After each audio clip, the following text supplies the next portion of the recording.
Hola de nuevo. Vamos a seguir con la lectura comentada de las reglas de juego del fútbol gaélico, de la parte 2 de la guía oficial de la GAA. Os recuerdo que bueno, detrás de estos vídeos hay mucho trabajo, hay la traducción, luego la lectura comentada.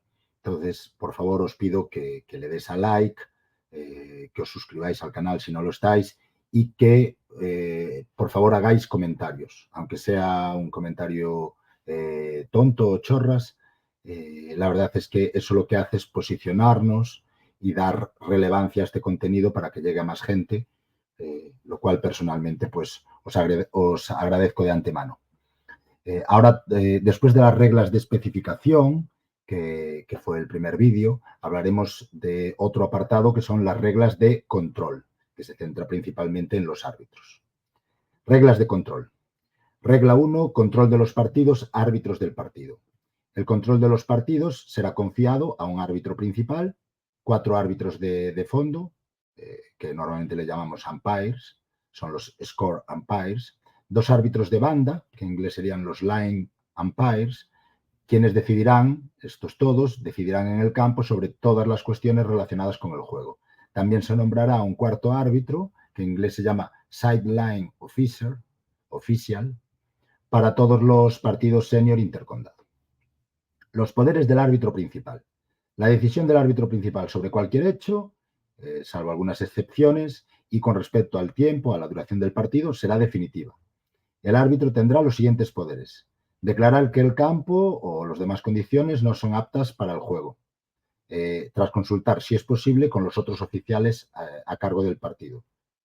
Supongo que en este caso se refiere tanto a los otros árbitros como a los oficiales de equipo, ¿no? Recabar la opinión de todos y luego tomar la decisión. Consultar con los árbitros de fondo y o los árbitros de banda y o el cuarto árbitro sobre infracciones de las reglas de juego. Esto es especialmente importante si hablamos del juego brusco, peligroso, de golpes, puñetazos o patadas, es decir, de circunstancias graves. El árbitro principal podrá aplicar la regla correspondiente tras dichas consultas. Otro poder del árbitro es ordenar a un jugador con una lesión que implique sangrado que abandone el campo para recibir atención médica o la que necesite. Consultar cuando sea necesario con el árbitro de banda o con los árbitros de fondo, cuando sean neutrales, para aclarar los hechos. Esto incluirá la consulta sobre la validez de una anotación cuando el árbitro principal tenga dudas. Un árbitro principal o los umpires podrán buscar y obtener la confirmación mediante la anotación o del tiro fallado mediante el sistema Ojo de Halcón, que está en Croke Park y en algunos otros estadios aprobados por el Consejo Central ocasionalmente. El árbitro también podrá anular o modificar una decisión del árbitro de banda o de los árbitros de fondo, es decir, tiene la última palabra. Otorgar la anotación correspondiente cuando alguien que no sea jugador o árbitro impida que el balón atraviese la línea de fondo entre los postes. Esto es importante cuando el balón va a atravesar la línea de gol o para un gol o para un punto y alguien que no sea el jugador o el árbitro lo impide, se otorga la anotación, ¿vale? No es saque neutral ni nada de eso. Y después el árbitro también puede decretar terminar un partido debido a interferencias externas o cualquier otra razón grave justificada. Y puede también terminar el partido, pero tiene que dar una advertencia de 3 minutos antes al capitán o al oficial a cargo del equipo, de los jugadores involucrados, en caso de que un jugador que haya sido expulsado se niegue a abandonar el terreno de juego o se vaya y vuelva. O que un equipo jugador abandone el campo sin el permiso del árbitro o se niega a continuar jugando. ¿Vale? Esta es una circunstancia que pasa excepcionalmente, pero puede pasar. Un equipo, para protestar por las decisiones del árbitro o por la actitud del otro equipo tal, se marcha.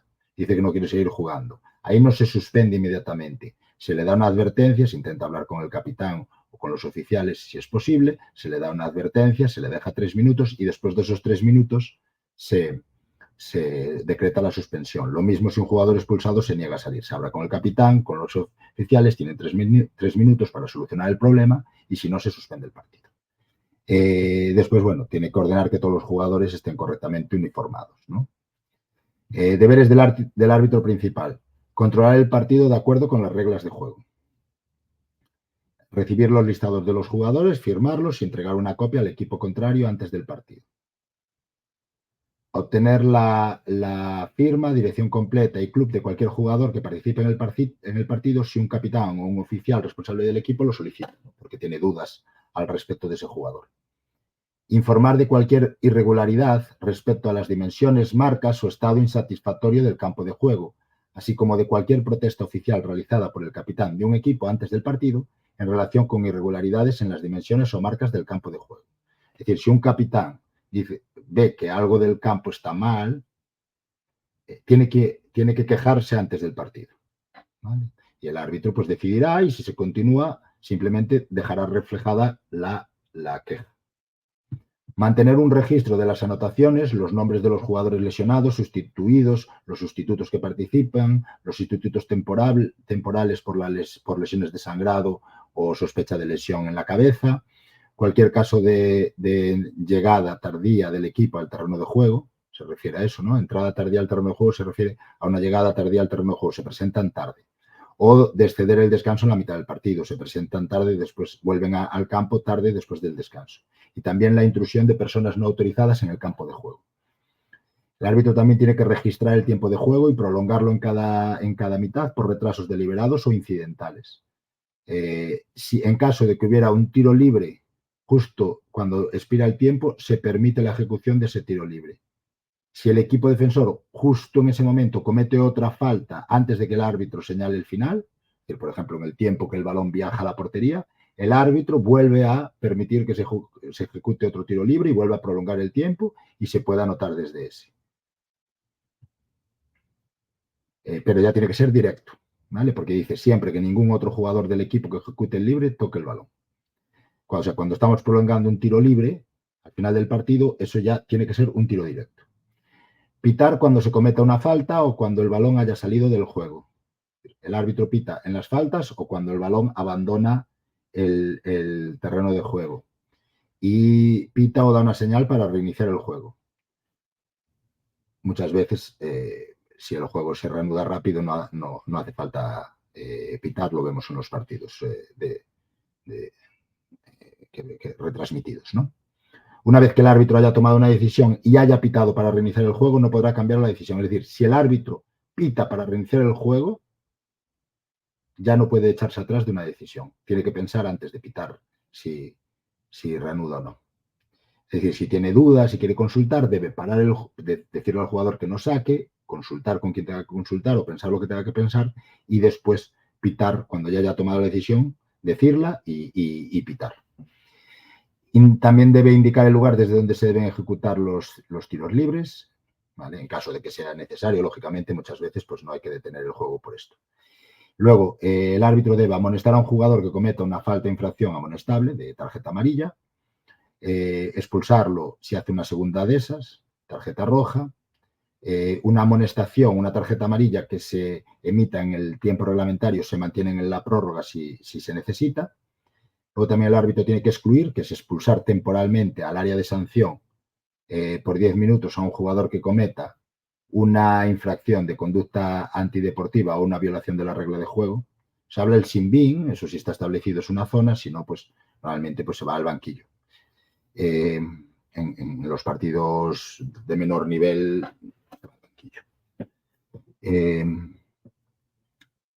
eso, una infracción de conducta antideportiva o una violación de la regla de juego 5.41 en el fútbol gaélico, que la veremos después, o una violación de la regla 5.45 en el hurling. En ese caso, estas infracciones son las de tarjeta negra y el árbitro tiene que enseñar la tarjeta negra y se va al área de sanción 10 minutos. ¿Vale? 10 minutos corridos. No se cuenta si hay detenciones o tal. O sea, es desde que él se va, 10 minutos seguidos y ya vuelve. Porque esto yo creo que es porque sería bastante difícil para el árbitro andar descontando eso y haciendo las cuentas, sobre todo si tiene varios jugadores, ¿no?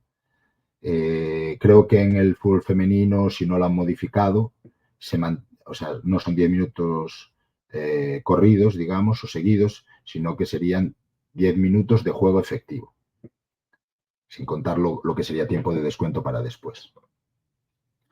Eso no me lo toméis al 100% No me toméis la palabra al 100% porque tendría que confirmarlo. Los 10 minutos se aplican en el tiempo reglamentario y se continúan en la prórroga si se juegan. Si faltan minutos por cumplir, los continúa en la prórroga. Si recibe 2 tarjetas amarillas o 2 tarjetas negras o una amarilla o una negra, da igual el orden, es tarjeta roja. Es decir, 2 tarjetas de los otros colores suponen una tarjeta roja. Hay que expulsar también a un jugador que cometa una falta de infracción merecedora de expulsión, distinta de las especificadas arriba, tomando el nombre del jugador y mostrando la tarjeta roja. Y un jugador expulsado no puede jugar ni el resto del partido ni la prórroga. Después a los oficiales también lo mismo, tarjeta amarilla o tarjeta roja o 2 amarillas, según lo que proceda, que se mantienen en la prórroga. Y en caso de expulsión hay que expulsarlo del recinto vallado de juego. Es decir, el terreno de juego y sus inmediaciones. Básicamente se tendría que ir a la grada. Y luego también el árbitro tiene que obsequiar, debe ser una tradición, que tiene que obsequiar el balón al capitán del equipo ganador, pero solo en la final de una final provincial o de una final del All-Ireland. ¿Vale? Comienzo de partido. El árbitro principal tiene que lanzar una moneda para decidir en el lado del campo, ¿no? Que el que gane el sorteo escoge el lado del campo, con los capitanes. Este procedimiento también se repite en caso de que hubiera una prórroga, si se juega. Para el saque, 2 jugadores de cada equipo tienen que colocarse uno detrás del otro en su propio lado defensivo, a la altura de la línea de medio campo y de frente al árbitro, y los demás jugadores deben estar en sus respectivas posiciones dentro de la línea de 45 metros. Tiene que haber el mismo número de jugadores en un lado que en el otro, ¿vale? Porque eso va conforme a la formación, digamos, ideal o estándar que ponen también un diagrama en el reglamento. Entonces, bueno, básicamente saltan 2 y el resto tienen que estar la mitad en un lado, la mitad en el otro y los porteros cada uno en su portería. El árbitro principal de cara a los jugadores lanza el balón. En el fútbol gaélico lo lanza hacia arriba. En hurling lanza la bola por el suelo entre los jugadores. Y lo mismo se hace al inicio de la segunda mitad. Un oficial de equipo no tiene que entrar en el campo de juego.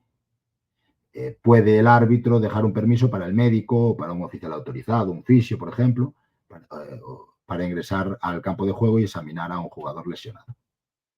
Sanciones si un oficial del equipo entra sin permiso, ¿no? Pues amonestar al infractor mostrándole una tarjeta amarilla y se expulsa si lo hace 2 veces. Y esa expulsión se continuaría en la prórroga. No puede ser reemplazado. Hay una sanción fija en caso de que haya una tercera expulsión. ¿Vale? Creo que se refieren a que a pesar de que lo expulsan, vuelve a hacer algo igual, ¿no? En ese caso se suspende un partido en el mismo código y nivel que se aplica al siguiente partido de la competición, incluso si se celebra el año siguiente. O sea, se continúan. Estas sanciones todas, veréis más adelante, que todas estas sanciones de suspensiones de partidos o tal, se mantienen en la competición del año siguiente si fuese el caso. Lesiones. Lesiones general. El juego no se detendrá por la lesión de un jugador, excepto si se sospecha un jugador gravemente lesionado o si hay que retirarlo del terreno de juego. Todas las demás lesiones debe salir el jugador fuera del campo de juego y que se traten fuera. Un jugador lesionado deberá abandonar el campo por el punto más cercano. El jugador podrá regresar al campo durante una interrupción en el juego y solo con el permiso del árbitro, y tiene que ingresar por la parte central de cualquiera de las líneas laterales. Lesiones, sangrado o sospecha de lesión craneoencefálica. Un jugador que esté sangrando por cualquier parte del cuerpo o que tenga sangre en el uniforme, en su equipamiento, como resultado de una lesión, debe abandonar inmediatamente el campo de juego, si así se lo indica el árbitro, para recibir atención médica o de otro tipo. Y no se permitirá que el jugador regrese hasta que no se haya detenido el sangrado, se haya limpiado toda la sangre, se tape la zona si es posible, pues necesario, se reemplace cualquier uniforme manchado de sangre y se haya limpiado completamente cualquier equipación manchada de sangre. Un jugador que sufre una sospecha de lesión en la cabeza, si así lo indica el árbitro, debe abandonar temporalmente el campo de juego para una evaluación adicional para que su médico o sus oficiales lo revisen bien y vean que no es problemático. Se podrá utilizar para que no tengan prisa en hacer eso, les permiten hacer un sustituto temporal que no cuenta como sustitución. Es decir, entra un sustituto temporal, se le dice al árbitro, este es un sustituto temporal por lesión en la cabeza, y cuando ya esté valorado, si el jugador que tenía el golpe en la cabeza puede volver, ese cambio no cuenta.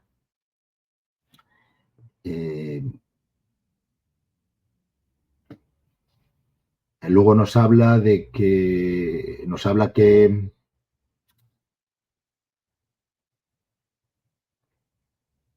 nada, que eso, especifica eso que os acabo de explicar. Luego en el hurling, si se quitan el casco o se lo quita a un jugador de su equipo o un oficial, ya se da por hecho de que está lesionado, gravedad en la cabeza. Entonces, o que tiene algo problemático serio. Entonces ya tiene que abandonar el terreno de juego para ser evaluado y después ya para volver se vuelve a colocar el casco y en una interrupción del juego puede volver y con permiso del árbitro. Tiene que ser en una interrupción del juego, fijaros. Vale. Después, el acta o el informe del árbitro principal. El árbitro tiene que presentar su informe y la copia de los listados de jugadores tiene 3 días para hacerlo, para presentarlo al comité o consejo al cargo. Si el comité lo considera oportuno, por ejemplo, pues un jugador está lesionado y tiene que presentar ese informe al sistema médico o por situaciones de gravedad, el informe deberá presentarse en un plazo de 24 horas. El informe debe incluir el resultado del partido, los nombres de los árbitros de fondo y los árbitros de banda, la hora en que cada equipo ingresó al campo, la hora de inicio del partido, si se extendió el intervalo, una declaración de la razón, los nombres de los jugadores lesionados, sustituidos y los sustitutos que participaron, el nombre de los sustitutos temporales, los jugadores amonestados o expulsados y sus razones, el nombre de los oficiales amonestados o expulsados y sus razones, el nombre de cualquier espectador que haya interferido durante el curso del partido, si se dispone de él, y cualquier otra infracción de las regulaciones. Luego hay las regulaciones de los partidos, que son como the match regulations, que son como unas normas para, supongo que sobre instalaciones y demás, que las vigila un poquito el cuarto árbitro. Cualquier error o omisión en relación con lo anterior no invalidará el informe en su conjunto. Regla 2. Árbitros de fondo. Los umpires o score umpires. Habrá 2 árbitros de fondo en cada extremo del campo de juego. Un árbitro de fondo deberá situarse fuera de cada poste de la portería y detrás de la línea de fondo.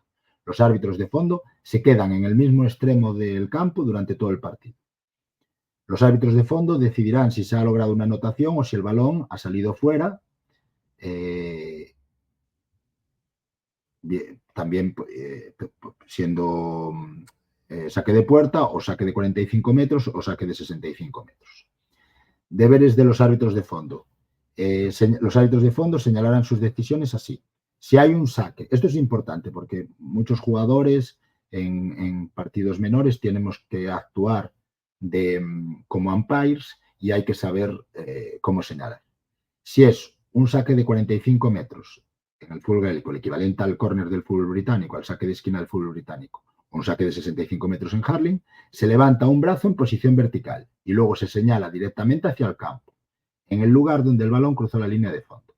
Se va hasta el punto donde el balón cruzó la línea de fondo y se levanta un brazo señalando hacia la línea de 45 metros, precisamente.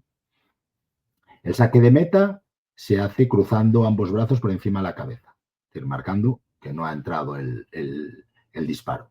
Una anotación es con bandera blanca si es un punto y con bandera verde si es un gol.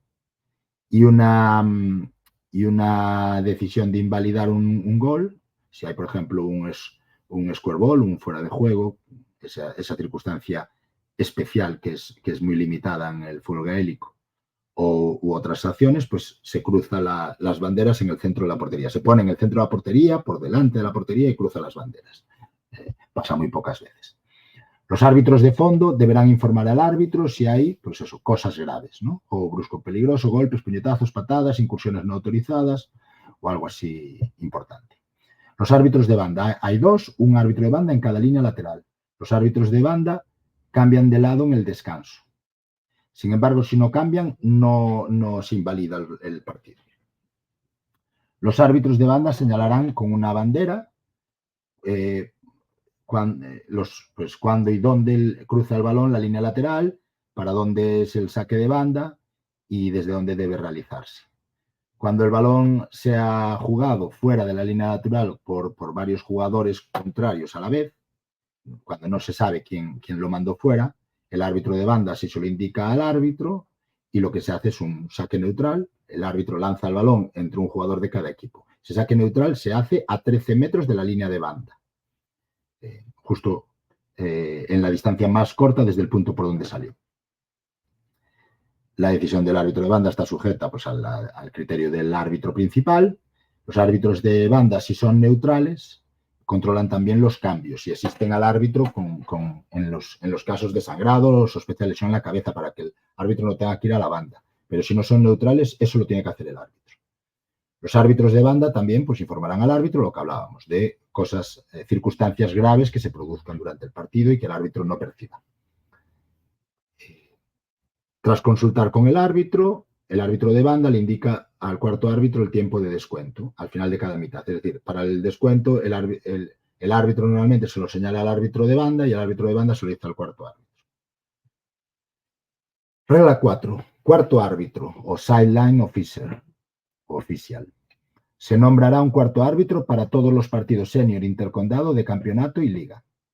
Un cuarto árbitro puede ser nombrado por el comité organizador para todos los demás partidos. Deberes del cuarto árbitro.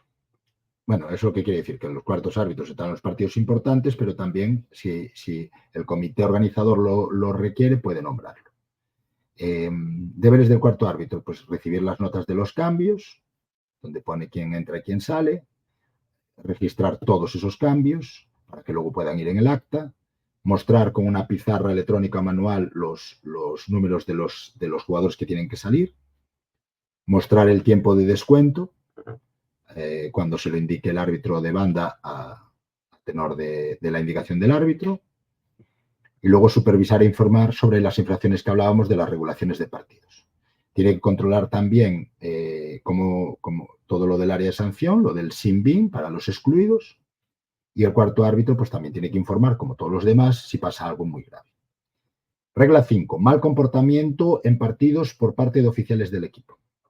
El comportamiento inadecuado en los partidos por parte de los oficiales entra en 5 categorías, se clasifica en 5 categorías, que pueden ser tanto en el campo como en sus inmediaciones y que puede ser antes, durante o después del partido.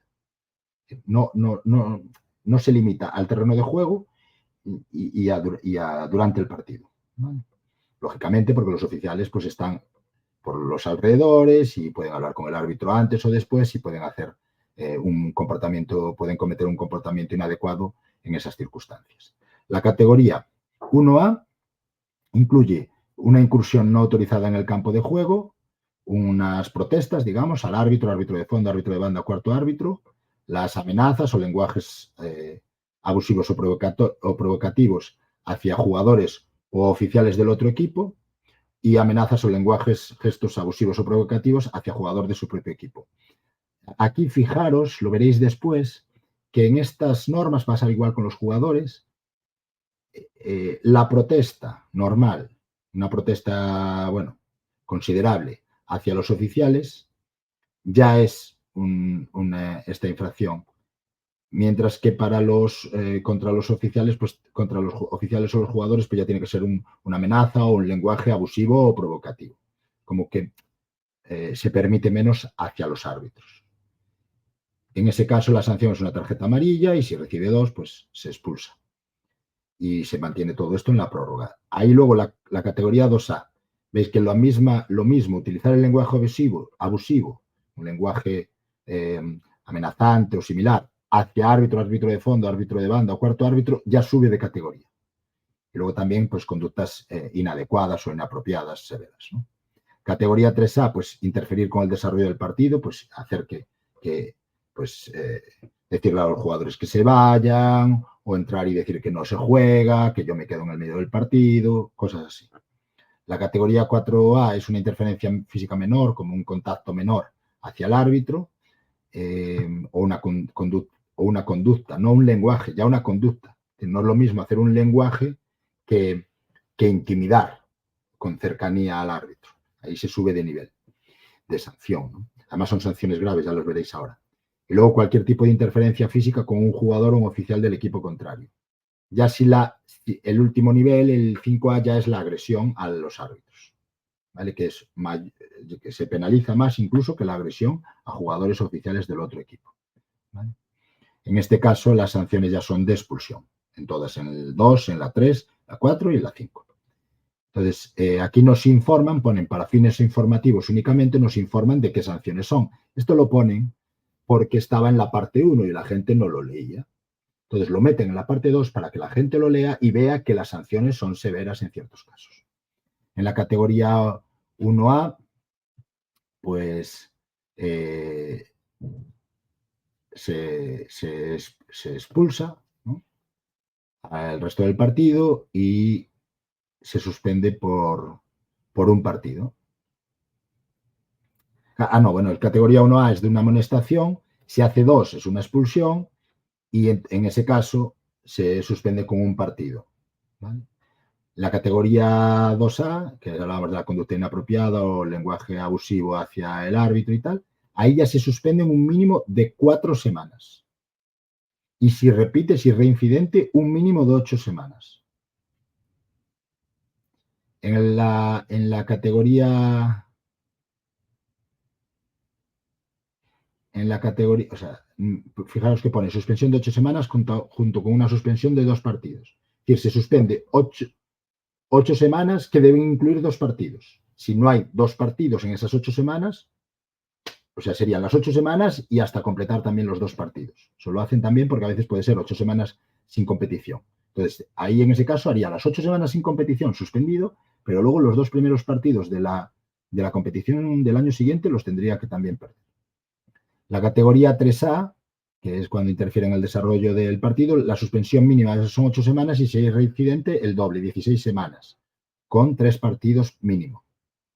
La categoría 4A, que es cuando hay un leve contacto, un leve empujoncillo hacia el árbitro, una conducta, no palabras, sino una conducta realmente amenazante, con gestos o con intención, o cualquier tipo de choque, de interferencia física con un jugador o un oficial, es decir, si hay una agresión a un jugador o a un oficial del equipo contrario, ahí ya lo mínimo son 12 semanas, 3 meses es lo mínimo, con un mínimo también de 2 partidos incluidos. Y si es reincidente es 24 semanas, 6 meses. Y un mínimo de 3 partidos si no los incluyen esos 6 meses. En la categoría 5A, que es la agresión al árbitro, las sanciones son radicales, desde mi punto de vista como debe ser. Y las sanciones son una suspensión de 96 semanas y al equipo se le puede descalificar. Eso es muy importante tenerlo en cuenta. En este caso, si un jugador o un oficial agrede a un árbitro en cualquier momento, se le suspende 96 semanas a ese jugador, pero el equipo puede quedar descalificado de la competición.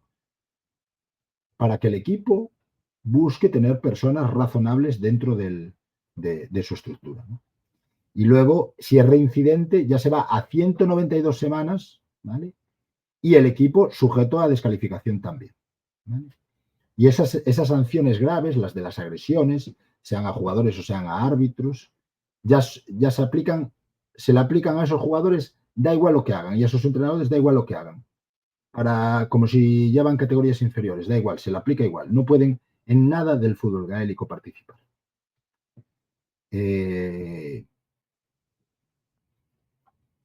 Si hay un equipo que deja la competición o el oficial deja de ser entrenador,